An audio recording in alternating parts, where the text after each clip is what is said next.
At mukhang magkaribal na rally ang mangyayari sa dating na linggo, January 28. Ang una po ay inilulunsad ni Pangulong Bongbong Marcos na bagong Pilipinas kick-off rally sa Luneta Grandstand linggo ng gabi.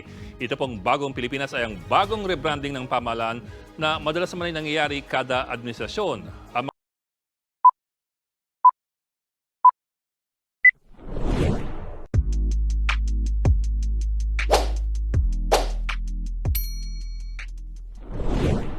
Welcome back sa aking YouTube channel. Para sa mga first time lang po na manood, please click mo na yan, Jeremy's TV, Manila. Anyway guys, wala nang bayad o libre lang, tulong mo na lang din sa kapwa mo. Alright, thank you very much po. So topic natin po today's video, malaking rally ng bagong Pilipinas gaganapin bukas sa Luneta at sa Davao. Kaya nga sabi ni Martin Romualdez at BBM, siguro kung doon talaga maglalos ng statement, sa inyo na ang Davao, sa amin ang Malacanang na bagong Pilipinas. Yan guys, yan ang mainit na pinag-uusapan ngayon. Dahil nga, maglulunsad bukas ng malaking rally. So, naglabas kasi ng memorandum, itong Malacanang, na lahat ng empleyado ng gobyerno pupunta doon bukas sa Luneta para suportahan si Pangulong Bongbong Marcos. Yan, lahat guys, even sa probinsya, kahit yung sa aming mga councilor doon, barangay councilor sa probinsya, pupunta bukas. Lahat may required na naging mandatory dahil nga sa bagong Pilipinas. So, kung maalala nyo guys, kada administrasyon merong nilulunsad na mga plataforma nila o mga layunin nila. So, kagaya ni Marcos Sr., di ba? Kung maalala nyo, bagong lipunan. Kay Ramos, Philippine 2000. Kaya kay ERAP para sa mahirap. Si Gloria, Strong Republic, di ba? Kay Noynoy, Daang Matuwid.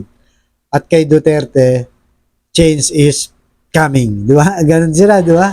So ito naman kay BBM, bagong Pilipinas. Bagamat parang late na, di ba? Kasi alos magto 2 years na siya guys. Ngayon lang siya naglunsad. Normally kasi talagang yung bagong pag-upo pa lang, kailangan talaga naglulunsad na silang kanilang mga slogan, di ba? So ngayon guys, ano nga ba ang layunin nito, di ba? At sino-sino mga politiko kaya ang susuporta dito? Makakaalaman. Loyalty check ba to guys? Para makita nila kung sino yung sumusuporta sa kanila. Dahil magkakaroon nga rin dun sa Davao na pinungunahan ni Digong at ni Sara Duterte at kanilang mga supporter, mga tao, mga vloggers at mga politiko na rin. Doon natin makikita guys kung sino-sino talaga ang susuporta dyan sa Davao. Di ba? Kasi isang tanong din dito, itong si Amy Marcos, di ba? Nagsabi siya na kahit mag-isa na lang, susuporta siya sa Duterte. So ngayon, magkakaalaman bukas guys. Di ba? Magkakaalaman kung pupunta sa Luneta sa kanyang kapatid na si BBM o kay Digong, doon sila sa Davao. At itong si Sara, siyempre, so, malamang sa tatay niya kasi taga Davao siya, di ba? Kaya talagang bantayan natin to bukas guys. Makikita natin, lalo na sa mga senador, congressman, di ba? Kasi empleyado rin sila ng gobyerno, di ba? Diyan natin talaga makikita. Sa tingin ko guys, itong nangyayari to, ano lang to, parang isa na rin yung loyalty check. So alam naman natin na nagkabangayan, di ba? Yung Romualdez Marcos versus Duterte. Lalo na, di ba? Sa issue ng confidential fund, tinanggalan si Sara. Sa West Philippine Sea, hindi siya kumikibo. Sa People Initiative, binabanatan din ni Sara yan. Sa ICC, pinapasok naman ni BBM yan. Kaya talagang makita natin yung unity guys, dito talaga makikita ang hating-hati na dito. Dito natin makikita. At itong si Amy Marcos, di ba?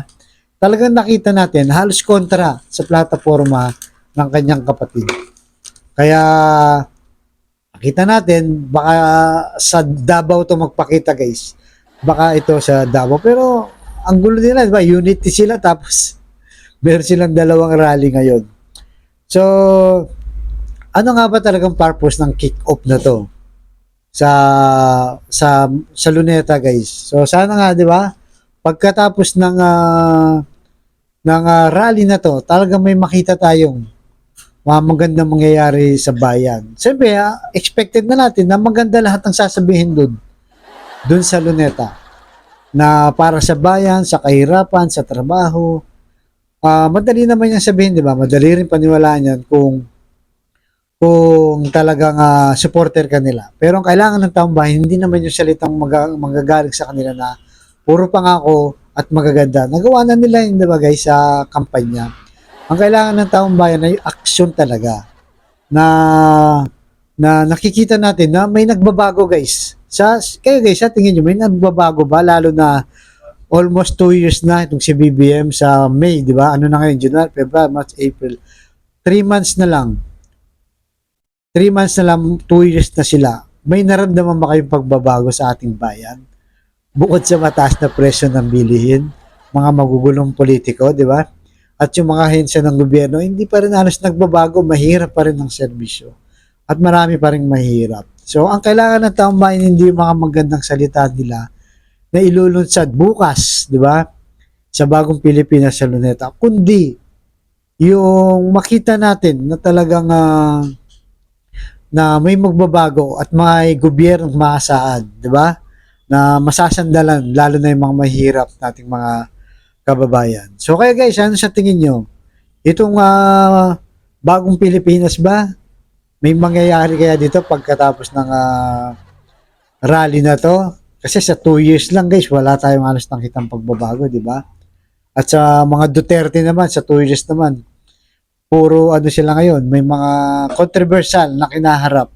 Confidential fund, di ba? Yung pondo ni Pulong na 51 billion, ICC ni Duterte. So marami pa.